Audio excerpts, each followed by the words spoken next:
right, we're live. We're live.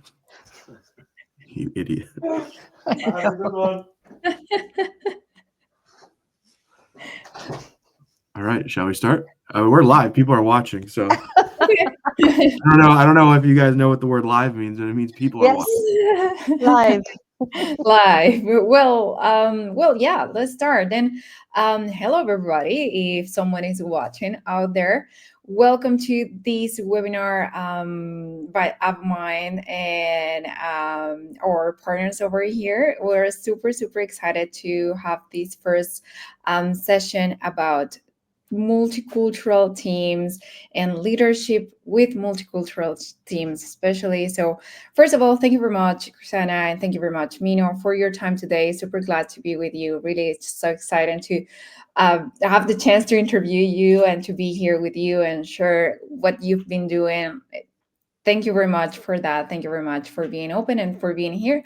So yeah, let's just dive into it. So maybe as a quick introduction, let me quickly introduce Mino and Krisana. With Mino is the co-founder and leadership advisor. Mino has advised and coached executives across the Fortune 500.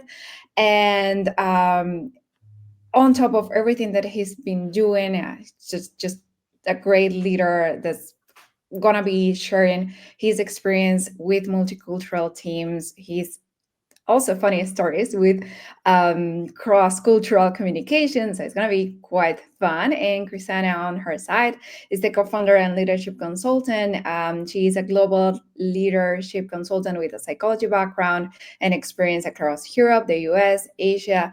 Also co-founder of Street Peak Coaching and Solutions. And also like Krisana, with all of her experience, she's going to be sharing all of those funny maybe stories that she has, and also she's going to be sharing a lot of insights on how to lead these multicultural teams, how to make it happen, how to kind of get the best out of these teams. Like both of them going to be here with us. So thank you very much again for your time. And maybe as a quick icebreaker, have you ever encountered one of these shocking situations working with cross-functional, multicultural teams?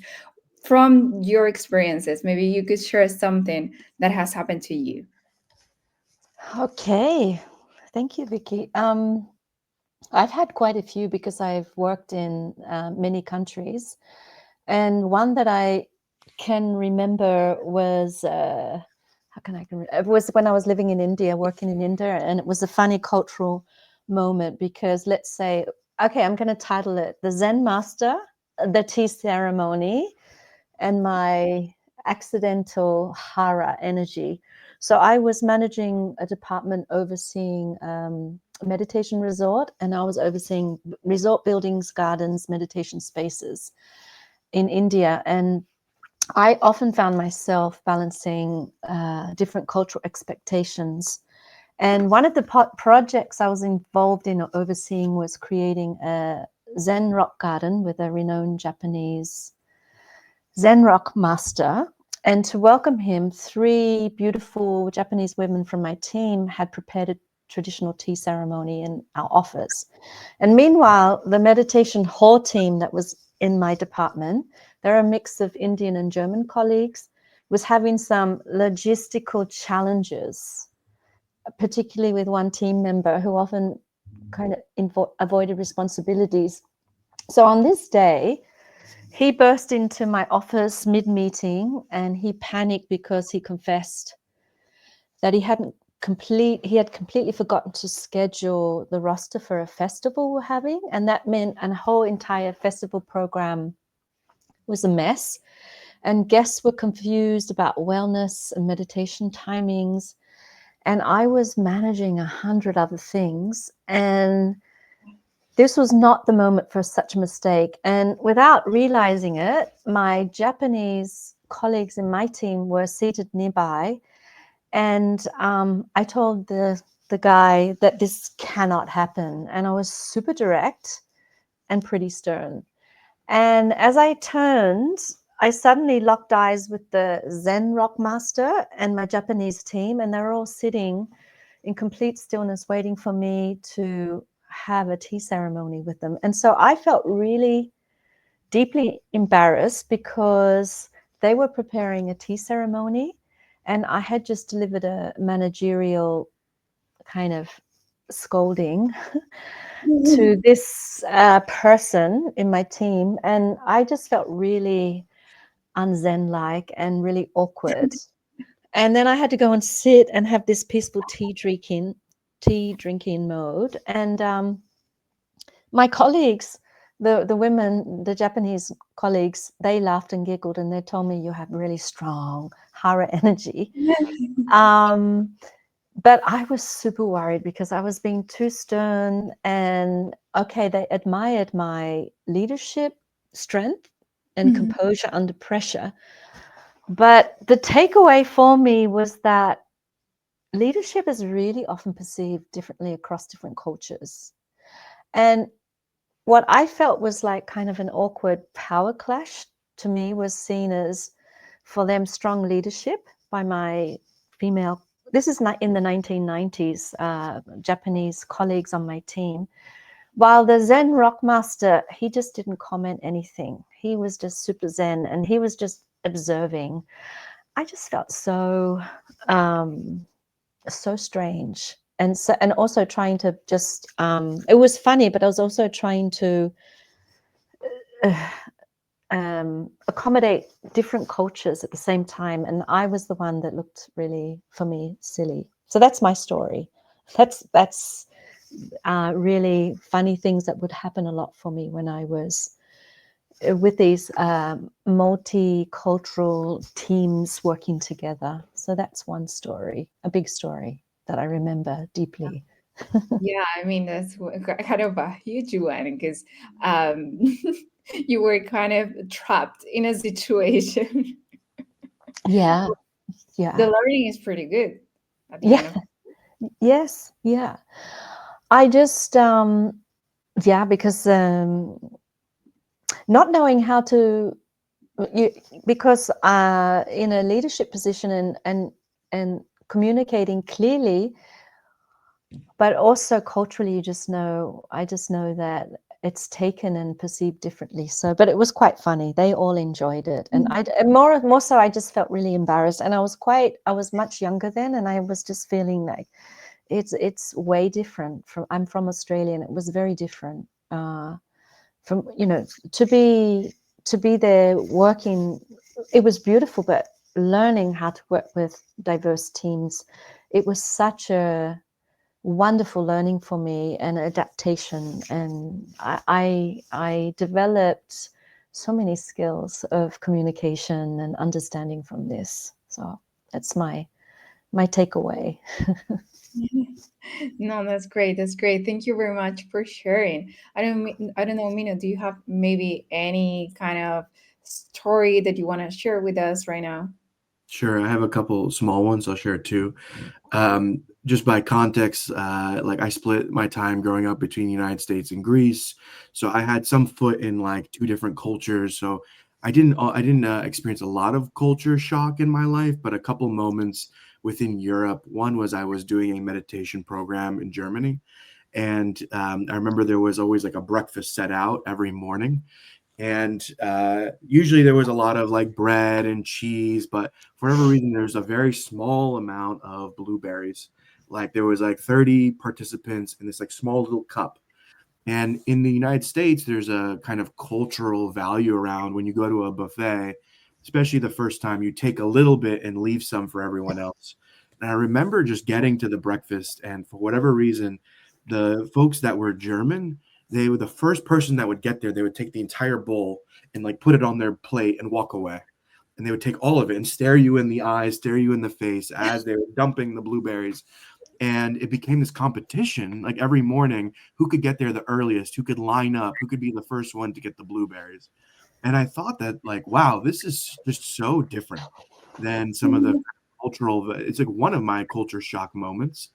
The other is a funny story of a colleague and I where we were working for a British company, but we were working in the United States. And so we went to London together. And my colleague, at some point, I forget what happened. He was getting ready in the morning, and I think he spilled coffee on his trousers. And he goes into the office and he says, I have no pants. I have no pants. I don't have any pants. And in British English, pants means underwear. And so everyone kept thinking, why is he telling everyone he doesn't have underwear on? And at some point, someone pulled him aside and said, actually, you're saying you don't have underwear on. And so even within American to British English, it's small little shifts that signify like little cultural differences that can become quite funny. So like even within Europe, you're going to have cultural differences. Even within one country, you'll have cultural differences. And part of it can be funny stories. And then part of it has real implications on how we lead and manage teams, particularly as we become more diverse, more multicultural. We're working online, which means we can work with different cultures. It has a real impact on how we actually manage these teams. Yeah. And especially like when you haven't had the experience yourself, while being exposed anyway to any other cultures, it might get a little bit trickier, right? Because you Yeah. haven't experienced it by yourself. So that brings me to thank you very much for sharing this stories. That was really funny. Thank you very much. Now that brings me to our first question. So since we're talking about leadership and since we're talking about how to deal with these multicultural teams, I am thinking all about communication. So when we talk about communication, what would you say is interesting in terms of how to adapt the communication style you're having as a leader in front of a team when you're leading a multicultural team, when you're leading teams coming from different backgrounds, teams coming from, I don't know, maybe Asia and then combining with a team in Latin America or maybe with a team in Europe, what would you say is the steps, or maybe how will you adapt your communication style as a leader when you're dealing with multicultural teams? Well, I know the foundation for me is active listening and awareness. So this active listening is the core, and it's of effective cross-cultural communication. So I'm listening to understand, not just to respond. And I also I'm observing nonverbal cues and cultural nuances. And I don't assume they understand. So it's a lot for me is active listening awareness. And also in the position in leadership, I try to have my language in clarity and simplicity. So I'm using simple, direct, and clear language when I'm working with teams, cross-cultural teams for communication, and I don't assume. They know. I also understand over many years there's cultural conditioning. So different cultures have different ingrained ways of showing respect and agreement and disagreement. So recognizing that for me, good communication is subjective. And what works in Germany in one culture might be ineffective or even offensive in some other cultures. So I don't assume. So this is how we communicate in my country and applies universally. So that's for me is to adapt my leadership style across cultures, but then how to bring them in together. So it's very foundational, active listening and simple language first off for me. What I'll share is, and I think Vicky, I think we'll be asking you what your experience is, because I know you have a lot of skills in cross-cultural teams and communication. And there's a wonderful book that I think you're reading that I highly recommend for everyone called Culture Map, I believe, right? And I think they put it in a very nice way that there are some cultures that are very direct and very simple language, and some where it's such a homogenous, long-standing culture that there are things you can leave up to interpretation. And there's actually such a like a beauty and like a poetry almost to like leaving things in a more implicit poetic manner. Mm. Americans, we speak in very direct, blunt, and there's this kind of association of like Americans speak in ways that sound almost dumb, like we're not very intelligent. But it's a skill about how do you talk with people from many different kinds of cultures. So to boil it down to the most simple language possible. So to build on what Krisana was saying, I think the first thing I always try to do is really step back and observe and listen, because some cultures, like when I'm in Greece, like there are things left to almost the imagination where you can read between the lines, but you have to be able to observe to kind of get that. So the act of listening is a large one. In a company setting, if you're leading someone, managing, and you give direction, ask people to summarize it back to you and to say, I said 5 things. Now, can you tell me those 5 things back to me? I think that way, so because you could say, is that clear? And people say, yeah, it's clear. And then they go off and they do something completely random or not aligned with the expectations you might have. So again, it's really getting to a point of being so explicit that it almost might feel like you're dumbing it down. But you can also tell people, like, look, we're working across different cultures. I will purposely be using language that's very simple to be able to translate certain things and we all understand them. I might be more direct than you're used to. I might be, more directive in saying, this is what I expect. I know that might make me seem this way or that way, but I'm just telling you up front, I'm going to be doing that so there's not miscommunication. So as long as you explain to people why you're behaving certain ways, I tend to find that that's enough where they give you grace. They give you a little bit of like permission to be very explicit about the direction. Yeah, 100% right, because it's already set. And that was just, I'm going to pick up from what you were saying. I mean, yes, 100%. I think, like, in my experience, coming to this first question, talking about communication across multicultural teams, I think in my particular experience leading teams, multicultural teams, people from all over the world, a team from Latin America, a team from Canada, a team from Europe, and a team from APAC as well. I've seen that, well, at the beginning, you never know how to do it. No, you learn by error and then you learn.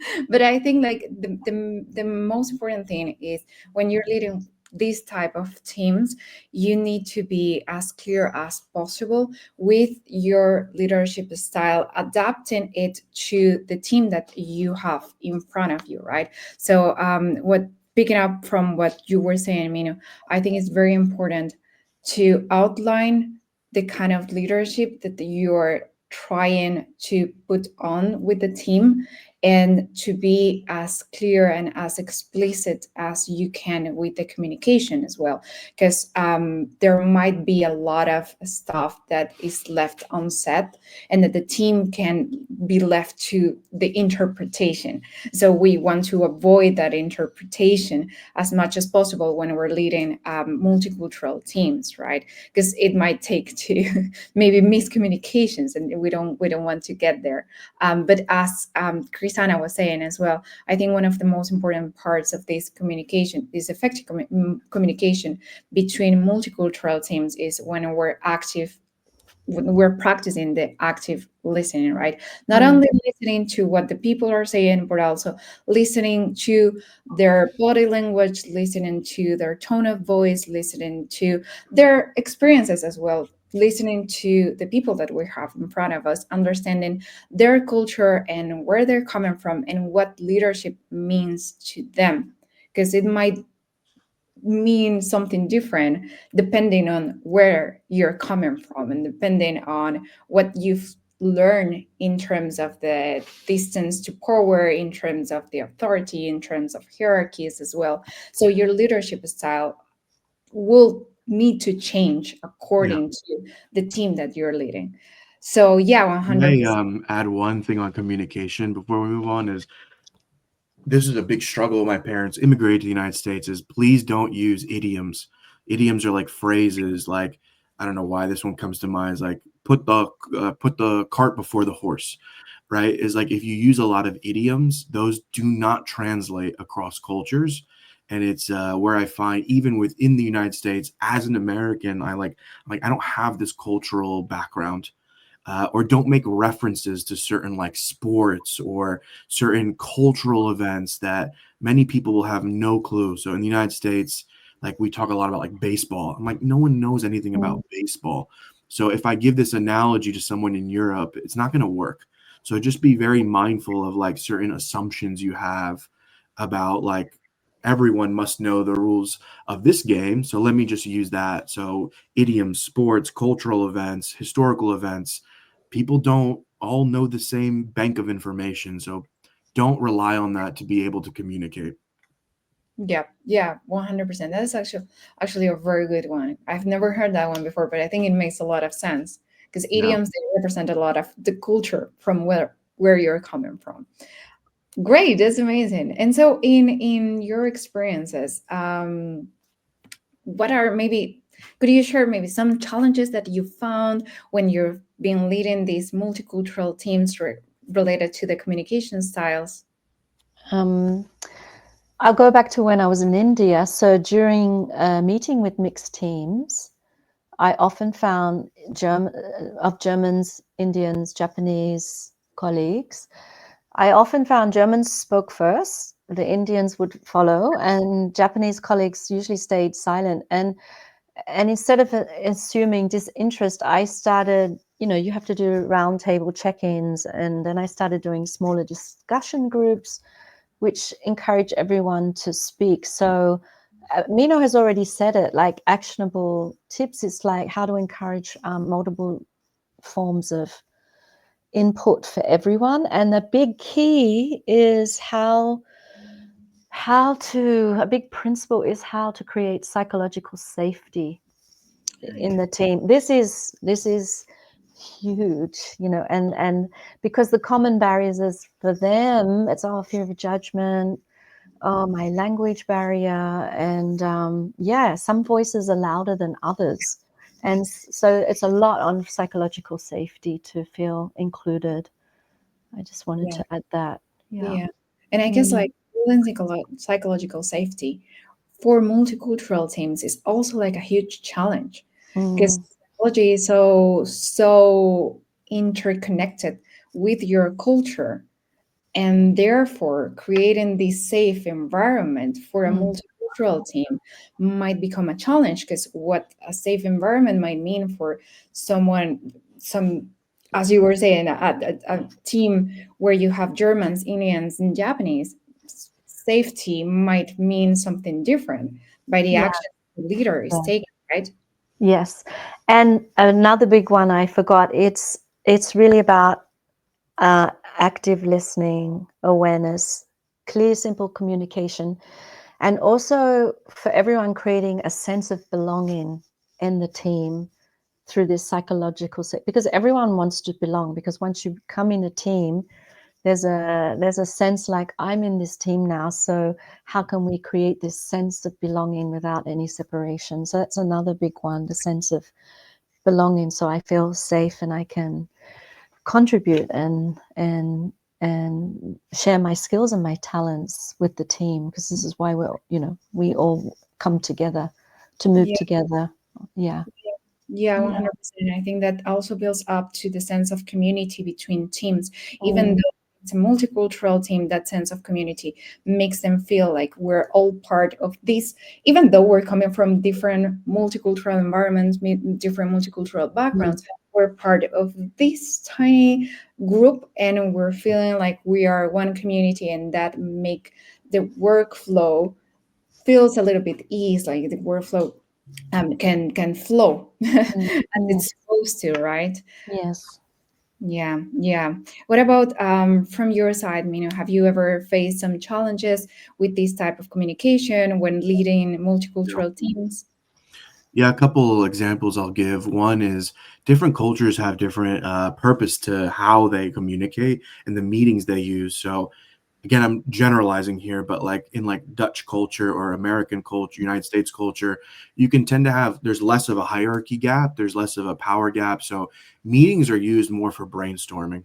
So you can get in with the boss and throw ideas around the United States freely, and anyone from the CEO to the person cleaning, is able to throw an idea in. Whereas if you get to, by contrast, like when I've worked with Japanese teams, again, as just a contrast, they tend to do a lot of the influencing before the meeting. So they're actually actively taking a pulse and working with each other and coming to a consensus. And by the time you get to the meeting, it's about how the team is going to make a recommendation to the leader. But there's not a lot of surprises. It's more of a formal process of passing information along, but a lot of the brainstorming happened before the meeting even happened. So for people who are from Europe or United States who go to work in Japan, there's a bit of a surprise. You show up to the meeting thinking you can give feedback and constructive criticism, but the decision has already been made. And then it feels a bit of a surprise. Or another one where I experienced was I was once doing work with an American company that was purchased by a Chinese company. So the board of directors was all Chinese. And one of the facets in Chinese culture is the ability to save face. So you don't want to actively criticize people in front of others. So you have to be very, very subtle and gentle. And we were actually there evaluating CEO candidates. The job was to say, these are 3 candidates for CEO. How do they compare against each other? But we had to say it in a way where we didn't actually say anything explicitly negative about the 3. We had to continuously insinuate what we think what would happen with the 3. And even we got feedback in one of the breaks that we were, even in trying our best, that we were being too explicit, and if we made them look negative, they wouldn't want them to be CEO because they must be terrible, right? So it was a cultural nuance, and like we weren't very good at it, honestly. We did our best, and we tried, but if you're not well versed in how a culture can speak about attributes of leadership, and there are certainly some translation issues beyond the words in how you speak. And I wish we had somehow had better cultural competence to be able to get back in a way where they both understood it, but we weren't tearing down the candidates. Whereas if I'm talking to another American, I could say, like, these are the weaknesses, bang, bang, bang, bang, bang. And they're like, good. And here are the strengths, bang, bang, bang, bang, bang. And we can talk in a, again, very simple, explicit. I'm not saying one is better than the other. It's just differences. Yeah. I think there's, again, a lot of beauty and subtlety and sophistication to different kinds of communication you might get outside of the United States. It's just an adaptation. And so there's not better or worse, but that's some communication challenges I've noticed. Yeah, of course, and I can see like how much that can impact the work that you're doing, how much that can impact the decision making as well when you're presenting, when you're interacting with clients coming from all over the world. That's actually like very, very interesting, and that also like maybe brings me to my second question, and is when we're talking about global versus local culture, so meaning how to create a global culture while at the same time respecting local culture in teams. How have you ever faced these type of situations where you're trying to build multicultural teams but at the same time respecting the local culture? Should I jump in, Krisana? Yes, please. I'm just reflecting. Yeah. Yes. Yes.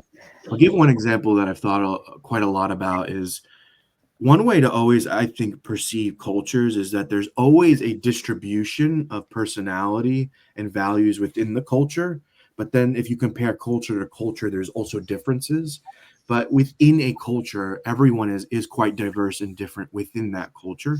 So again, I think we return probably back and back to examples of working with Japanese companies because they have a very cool and also at times homogenous, unique, strong culture that at times feels like a contrast to Europe and the United States. So I'll return back there again just because it shows a difference. It's not, again, that we're highlighting them as better, worse. It's just that there's a good mirror that happens there.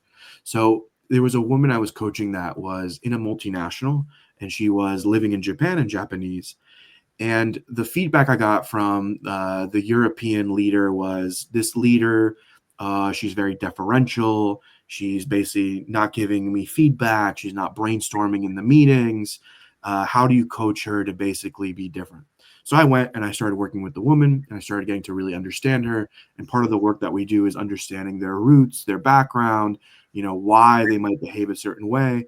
And everything I heard in her story and all the behavioral evidence and the leadership tests, I was like, if you look at this person within a Japanese context, they were the most kind of like rebellious, badass, like just kind of independent, non-hierarchical leader I've ever worked with in a Japanese context.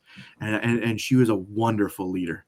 And I thought to myself, like, I don't think within this distribution, you could push this person to be any more independent, rebellious, non-hierarchical. Like, they've maxed out how much they could go on that scale. And yet, compared to some of the behavioral norms in a European and United States context, she still appeared deferential and having hierarchy things. And honestly, my candid feedback back to the European leader is, I think she's doing a great job. I think it's now your turn to learn how to be able to manage someone that's different than like a British, German, Dutch, French background. I don't think this leader actually should need to make more changes. So the point I'm getting at is that there's somewhere in the middle. You need to have some consistent processes, values, but behaviorally, those values might express themselves differently. So we can have a value around like respect, but respect will look different in these different cultures. So how do you adapt on the ground, but keep some consistent thread of values and processes and numbers across the whole? There's no perfect formula. There's always a give and take. So some companies are very like, I'm going to centralize and everyone has to do it the way we do it in our headquarters. And some are much more decentralized. And like we let the territories and the countries kind of run themselves. And it always pendulates. I've seen there's moments where we then swing one way and then swing another way. But it'll always be a compromise. It'll always be a pendulation. But you need to respect that people will act differently. I think there's only so much you can stretch people to be completely divorced of their culture. It's unrealistic. We will always have some, I think, loyalty and allegiance to where we come from. I don't think you can ask people to like drop being Greek, American, German, Japanese, and expect that like, yes, now we're completely different people. So we can make some behavioral modifications to a limit. I don't know. That's what I would share on the topic. Krisana, what have you observed? I'm just saying for myself, because I'm from Australia, but I haven't lived in Australia a long time. But I do know when there's a team of Australians, there's an unconscious loyalty that you kind of drop into. At the beginning, the Australians like to banter and there's a friendliness and it's chit chat, but then they're very direct and clear like Americans. And it's like, okay. And it's non-hierarchical and but it's kind of fun for me to like, kind of, you feel the loyalty of, oh yeah, I can relax a little bit in this. But yeah, as Mino, as you're saying, there's behaviors and there's loyalties.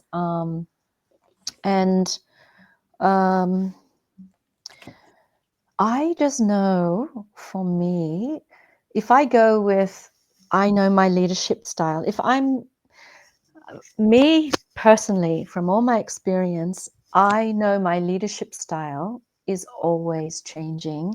And I'm not like, I have learned this is my main leadership style, or I will be stuck. I'm knowing when I'm working with other teams or going into other companies, I'm always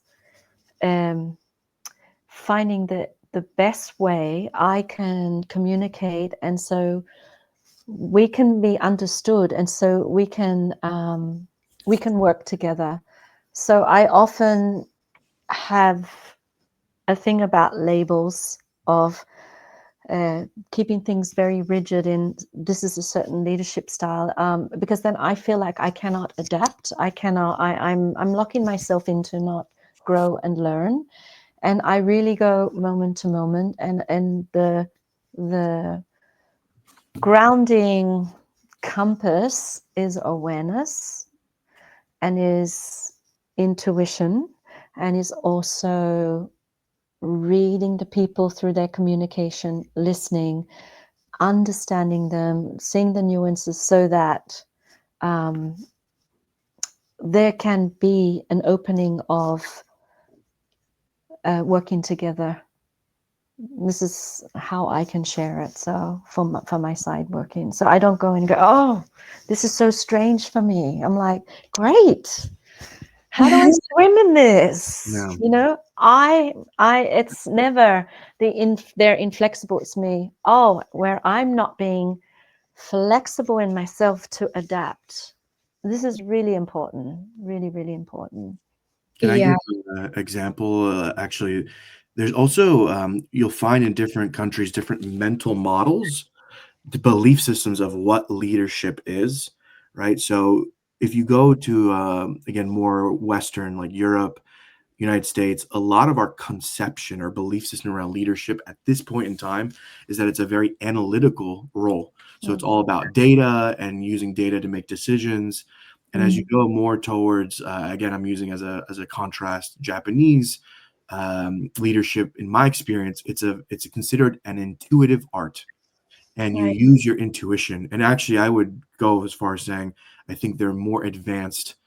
It's a more advanced way of conceptualizing leadership than Europe and the United States. I'm a little jealous of because a lot of leadership at a high level, you re-enter a space of more intuitive leadership, and it's a very, very difficult transition for leaders in Europe and the United States to drop the mind, to drop analysis, to drop data, and say, actually, now I must create a vision.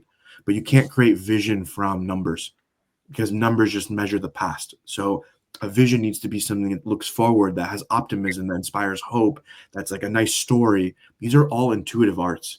And it's very difficult to get leaders in Europe, in the United States, to be intuitive, I have personally found. So that's one of many places we should look to, other places in the world where they can teach us how they actually lead in different ways, and we could benefit from that immensely. Yeah, right. And I think that's kind of the added value of these multicultural teams. Even though you're trying to build a local culture with your company, having these multicultural teams, having this difference between people is what makes a richer environment, is what makes these discussions a little bit more richer and kind of having the chance to learn from these different cultures, right? That is so interesting. That's so interesting. Thank you very much for sharing. Since we're talking about that, that brings me as well to the third question. We were talking a little bit about hierarchy and distance to power. So maybe over here we can talk a little bit about how to adapt that leadership style according to the team that you're leading and also their cultural differences. What are your thoughts on this? Should I begin, Krisana, and then you Yes, want to please. jump Yeah, in? Okay. yeah. I mean, let's just start by this took me a long time to figure out that different Mhm. cultures do have different relationships to authority and different views of how authority functions. So it took me a while to actually recognize in Greek culture, where I come from, there it is very hierarchical. So there is actually a lot of power distance. What does that mean? Very simple thing is like even now when I visit my friends and I've met their parents, I've known their parents for 20, 30 years. I still want to call them Mr. and Mrs. XYZ. And in America, they say, no, no, please call me Steve. Please call me Janice and call me Linda. And it's like very, very difficult for me. Something in me feels so disrespectful saying, hi, Linda, when I'm like, no, your leader is this. And what I end up finding, which is my compromise, I end up weirdly just not calling them anything. So I don't want to call them their first name and they don't want me to call their last name. So I just like, hey, you, like, nice to see you. And I'm trying to adapt over time to just say like first name, like, but Okay. It's tough for me. It's me as well. Yeah. And so we're even like when we coach people, what we've noticed is people who come from hierarchical environments and then they go to non-hierarchical environments like the United States or the Netherlands, they tend to feel a lot of imposter syndrome. They tend to feel a lot of scrutiny and pressure from their leaders. They want to please their leaders. They want to be deferential.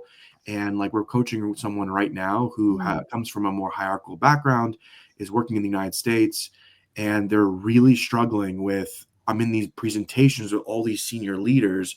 Like, what is my role? What is my job function? Because traditionally, I thought it was just to be kind of to take orders, or to just go execute.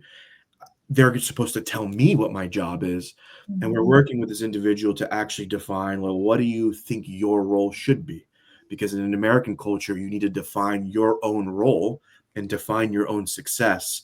And you're the one that actually gives information up to leaders to be able to make decisions. And that creates a bit of a crisis of like, how am I supposed to do this? Vice versa, if you take someone who's from like Europe or United States and you place them in a more hierarchical environment like India. I was coaching a leader who's an American who was running a factory in India. And in the United States, we give feedback quite freely. Like we will tell people if something's going well or not.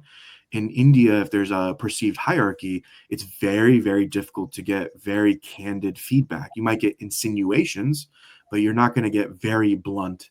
And I remember this leader told me that after 2 years of trying, there was one day where he got very direct feedback from a direct report that was Indian in the factory, and he almost started crying because it was such an emotional moment. He knew he had full trust in that moment, full psychological safety to be able to get that kind of feedback in that environment. So my small advice would be, if you're coming from a non-hierarchical United States, Netherlands, and you do go somewhere with hierarchy, don't try to do the we're best friends, we're pals, we're hanging out. Respect that there are people who do have these relationships with roles, and learn how to tolerate being in a position of authority. It feels uncomfortable as an American to say, I'm in an authority role, I'm telling you what to do.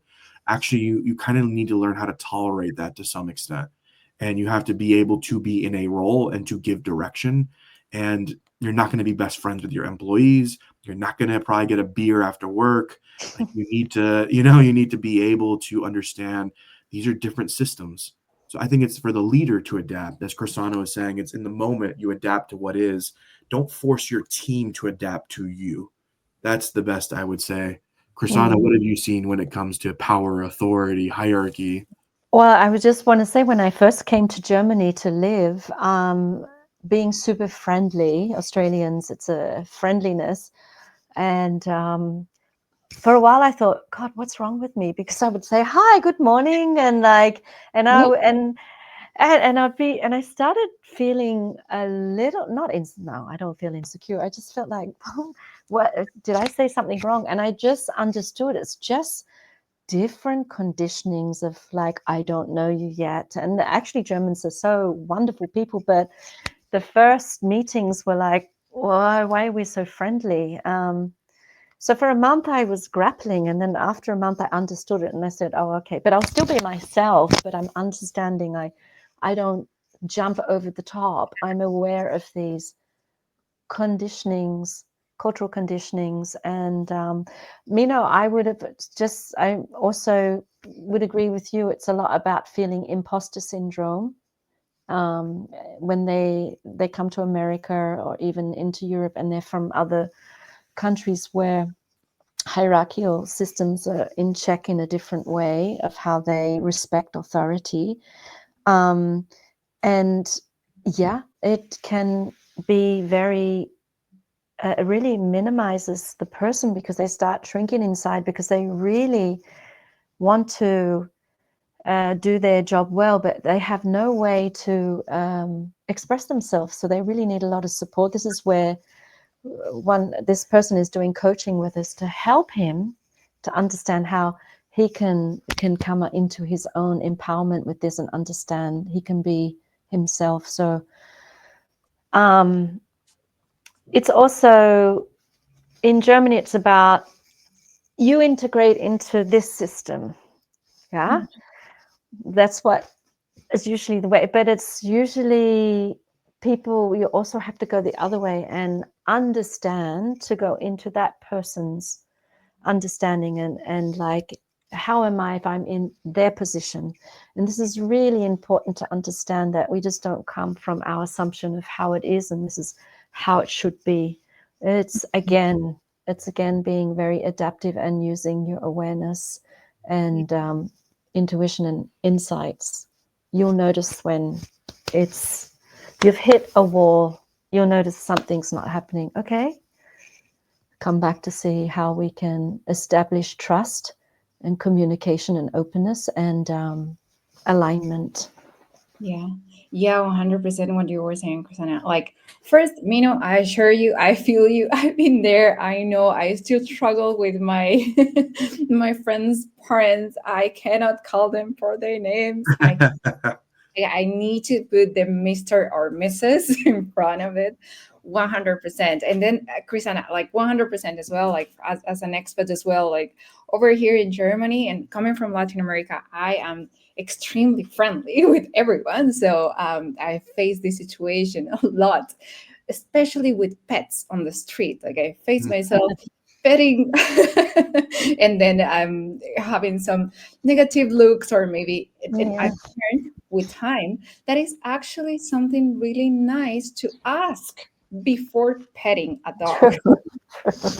So yeah, 100%. And now, since we're talking about this hierarchy and the relationship with power, I'm very curious to understand. So since you both have been leading international teams, multicultural teams, how do you face when you have to share negative and positive feedback as well? How would you shape that communication? How would you share this feedback in order for the feedback to be well received by Yeah. your team?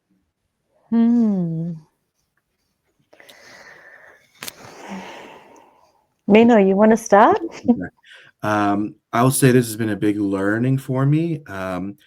So each culture also has a different, almost like formula-ish of how they give feedback. Some I've been able to adapt to better than others. So in the United States, we call it the feedback sandwich, which is we give a positive, we give the constructive, and we give a positive. So it's important to almost like, okay, you're doing something great. Here's what you need to work on. And you're still doing great. Like there's this optimistic, hopeful thing. And for as direct as we are, we're actually, when it comes specifically to feedback, Americans, for whatever reason, are a bit more sensitive to taking feedback. So you actually are, even though we're very, again, blunt in many other things, in this one area, we tend to be more sensitive. When I was working for a British company, it was even more like you had to be very careful about how you said things. And then, as I mentioned in the earlier example, when I was working with the Chinese company, I could not figure it out. Like I could not figure out how to be so subtle and yet give the insight at the same time. Like it just broke me in that direction where I was like, I'm incompetent. I'm sorry. I'm not good at this. The opposite of that is the place where I have not been able to also master the other side is working with individuals that are French. So for whatever reason, when I work with French people, it deeply triggers me emotionally, where it feels like the feedback is like tearing me down personally, and like I come out of it like always like so angry and livid and full of resentment and rage, and like I'm like, this person hates me.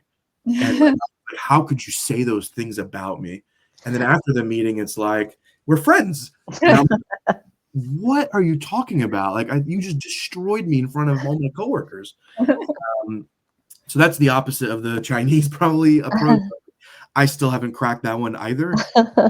Take it too personally, evidently. But again, I think there's a bit of reading the room, watching, observing, sitting back. Like, to be honest, like I hear a lot about this concept of like when you're in Germany, you have to be very direct. I have not found myself needing to be very direct with Germans. I have been able to use a largely close to American style. I might not give as much positive feedback, but um, I actually just kind of say what I'm thinking, and it's enough. I don't have to be harsh or direct or so I think there's also these ideas or concepts that you really have to be in the moment and see. If someone doesn't get it, you can always repeat it in a different way. Yes. So I'm a little bit hesitant to give a playbook, a rule book, because I think people are people. And yes, there's some nuance there. There's clearly differences between France and China, but I don't know if the stories we hear about certain cultures are always true. Yeah. Yeah. For me, when I'm in that situation to give feedback, I often try to create rapport. And before I give feedback, I start to ask them, what's going well for you?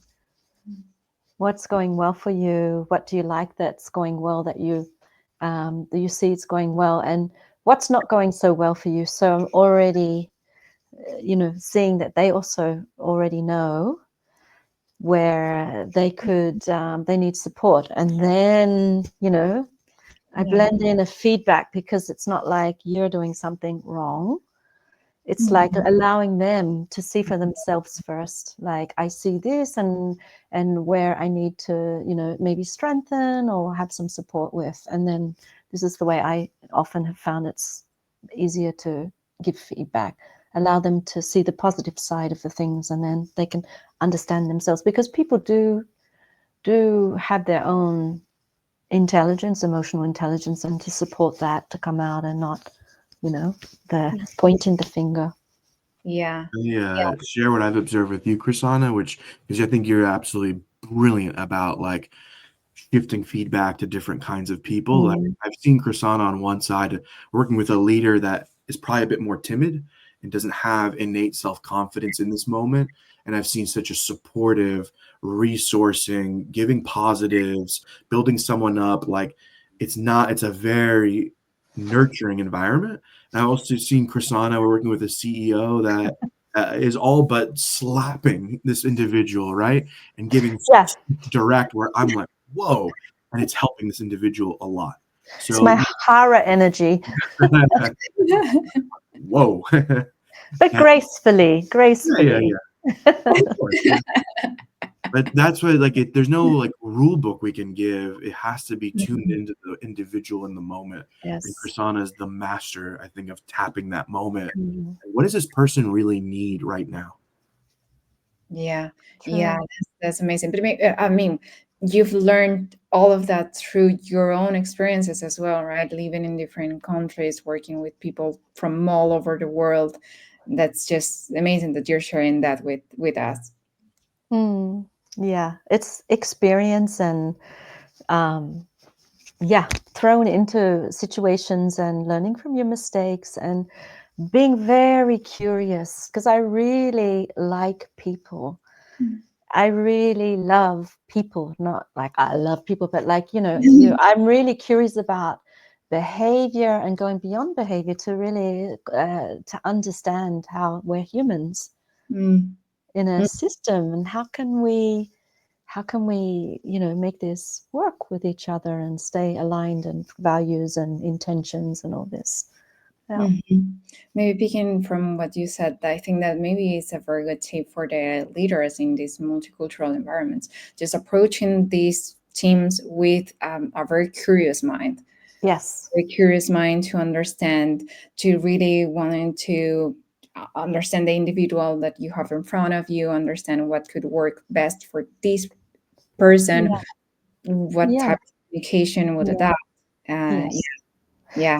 Curious, not judgmental, but to be open, curious, like the innocence of a child. I'm not childish, but this curiosity, but not probing, and not judging. It's like, oh wow, okay, yeah. So curiosity. Curiosity. That's great. That takes me to my final question, which is more action. So, would you happen to have any actionable insights on how to foster inclusivity within a team? Krisana, would you like to start or should I start? You can start, and then I'll warm up into Okay. it. Okay. There's a couple of things I wanted to share on this one. The first is when we talk about teams at a very like basic level, there's two ways to bond teams together. The first is like you kind of have a common enemy, right? So it's like we're cool and other people are not. So let us, and that is the tool of judgment that we were talking about just 2 seconds ago. So you can use judgment in group, out group. We're better than them. They're worse than us. You can use these tools to bond people together.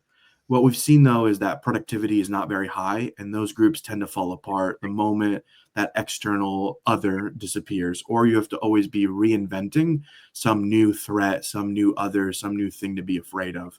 So that's one path where you can, of course, bond different people together by establishing some kind of common fear. The other one is being vulnerable with each other. So you share something, you share an emotion. I'm feeling this, I'm experiencing this, something about me that feels like a disclosure. And what you notice is if you even meet a stranger on the street and they share something vulnerable, you instantly will support them. You'll instantly help them. You'll drop what you're doing. And that's another great tool. And what research has found is that those types of groups and teams perform very well and stay together for quite a long period of time.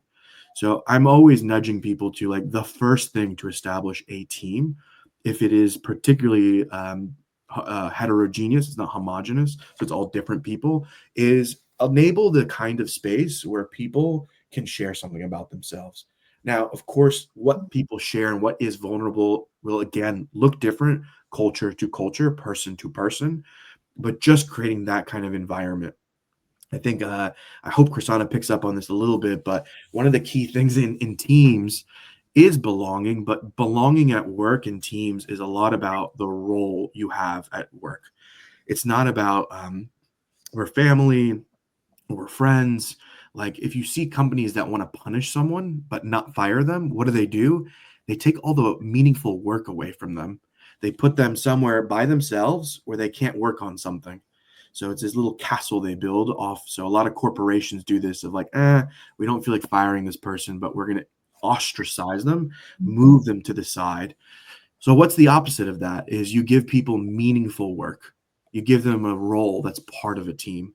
So I would say like really focus on the roles that people play and give them meaningful work. A lot of I think feelings of like I don't feel included is when there's favoritism within teams.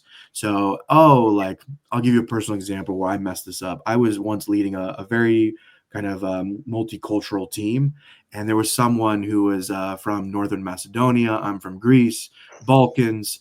We like instantly bonded. We became very good friends. And I ended up like finding myself sometimes chit-chatting about like, oh, we have these projects coming down the line. I'm thinking about who to give the projects to. And he's like, oh, well, I would really like that project. And I was like, okay, well, you're the first person to tell me they want that project. So let me give it to him. And I realized kind of, I don't know, I was giving a lot of projects to my essentially friend because we had bonded over a cultural similarity. And then there were other team members who were great, competent. I liked them. I had nothing against them. But yet, in some way, they weren't getting the projects they wanted because I had favoritism. And that was a big mistake in my early leadership is actually you need to take favoritism out of the picture if you really want to be inclusive and really make sure you're being fair. Those are just some of the early principles. There's a lot more, but some of the early principles I would give is make sure everyone has like a clear role. They have a meaningful way to contribute. The work is being distributed fairly. You don't have, bias towards things that you like, and encourage people to open up and create some vulnerability. And that will create a lot of team bonding and safety in the long run. So that's where I would start. Krisana? It's very true. I mean, most of the work that we're doing when we're working in executive team development and working with CEOs and leaders is the confusion where human dynamics and roles and like the forgotten what the team should be doing in their roles and not in the human dynamics of emotions. And we see it again and again, and giving them knowing their role and their contribution. I have a friend who has a big cafe here, and they're putting people in new roles and positions because they've developed their team. And then I asked one of them the other day, what's your role now? And they're like, oh, I wanted them to feel like they're a bit shy that they've actually got a new position. They're actually developing themselves, but they're a little bit afraid to say, this is my position. And I said, so what's your new position now? And they said, oh, we're cafe manager. And I said, how does that feel? And they said, actually really good. And I said, yeah, I can see that. I can see you've been working long and here, and you've really developed, and I can see why you flourish. And you could see them feel like, oh yeah, I value it, and I really value that I've been seen for my efforts and my responsibilities, and that they were the right person. So she came out of confusion as well. It's like, yeah, that's what I'm doing now. So I often, when there's murkiness or some unconscious human dynamics going on where things are not clear, I always come back to, let's see how can we make the team more cohesive through the roles and the responsibilities, and if things are out of place. Yeah. Can I add one more? Is we already talked about it, but I feel like I really want to hit it again. Is curiosity instead of judgment. So we are different, culture to culture, person to person. It's and we can acknowledge that. Where we get in trouble is saying one is better than the other. So even in me, like, in the United States, there's a little bit of this, like, we're optimistic and hopeful. And the Greek side of me is like, I love being miserable. Like, it's like a sport. I love complaining and drama and misery and tragedy. At away from me, I would be empty. I need to feel my misery. And I also, but then my American side wants to feel like possibilities and hope. And they're different. And I think there's value to each of them. And for me, like, I wouldn't want one without the other. And that's what I've had to embrace and reconcile in myself as a multi-ethnic person, is like, how do I just kind of accept that there are differences and there are pros and cons, there's hindrances and strengths to everything, but not to go into judgment of this is wrong, you are wrong, be ashamed of this. That is what leads to a lot of negative outcomes. So yes, like Chinese and Japanese and Indians and Germans and Africans and this and that, like, we're all different, okay? But doesn't make one better than the other. That is the seed of how we separate people. If we can just say, like, cool, we're different, like, styles will be different, let's get curious, that fosters a lot of inclusion. Yeah, 100% right. Like, we're different. Let's see what we take from you, and let's create something together. Let's see if it works out. Let's see what happens when we put a little bit of each one of us into the table, and let's see what happens. That's great. Oh, and what you were saying about the roles, it's so interesting. I didn't know about that, but I think that makes a lot of sense about inclusion. Yeah, wow, that's so interesting. Thank you very much for sharing. Well, I think we're actually out of time anymore. But I don't know. Do we have any questions out there? I don't know if I haven't seen any so far, but yeah. Well, maybe if there are any questions, we'll be more than happy to connect on LinkedIn. If anyone has any question, please feel free to reach out. And once again, it's been such a wonderful hour talking to you. Thank you very much, both Krisana and Mino. You've shared amazing insights. I've learned a lot talking to you. So thank you very much for sharing that. And yeah, I guess we'll see each other for another session of multicultural insights. Looking forward very much. Thank you. Thank you. Have a wonderful evening. Bye-bye. Bye-bye. Bye.